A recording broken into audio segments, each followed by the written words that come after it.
Hai gengs, aku Putri Salsabila, mahasiswa hukum yang suka bahas hal-hal nyeleneh, tapi penting. Hari ini kita bakal bahas pertanyaan yang bikin mikir. Gimana jadinya kalau negara nggak punya penjara?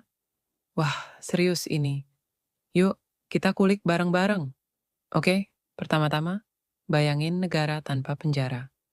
Kelihatannya kaos ya, tapi tunggu dulu. Dalam filsafat hukum, ada satu aliran pemikiran yang bilang, tujuan hukum bukan buat menghukum, tapi buat memperbaiki. Nah, penjara tuh selama ini dianggap sebagai tempat buat membalas kejahatan. Tapi pertanyaannya, efektif nggak sih? Coba lihat data. Banyak napi yang keluar dari penjara, malah ngelakuin kejahatan lagi. Artinya apa? Penjara gagal bikin jera. Terus, bayangin gini. Kalau ada anak yang nyontek di sekolah, terus dihukum duduk di luar kelas 3 jam. Apakah dia jadi sadar? Atau malah dendam dan makin males belajar? Nah, sistem penjara juga gitu.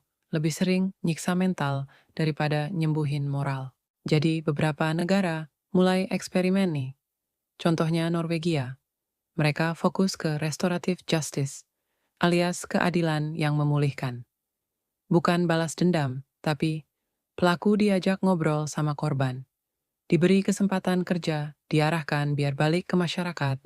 Bukan dikucilkan penjara? Ada, tapi bentuknya mirip asrama. Tujuannya bukan ngehukumin, tapi ngasih peluang berubah. Jadi, negara tanpa penjara itu bukan berarti tanpa hukum, tapi mengganti cara menegakkan hukum. Bukan cuma buang orang ke balik jeruji, tapi ngobatin akar masalahnya. So, guys, negara tanpa penjara tuh bukan mimpi utopis, tapi refleksi. Mau nggak sih kita punya sistem hukum yang lebih manusiawi? Yang bukan cuma menghukum, tapi juga memperbaiki dan menyembuhkan? Aku Putri Salsabila, dan aku percaya hukum itu bukan soal takut, tapi soal harapan. See you next video. Jangan lupa mikir yang kritis ya.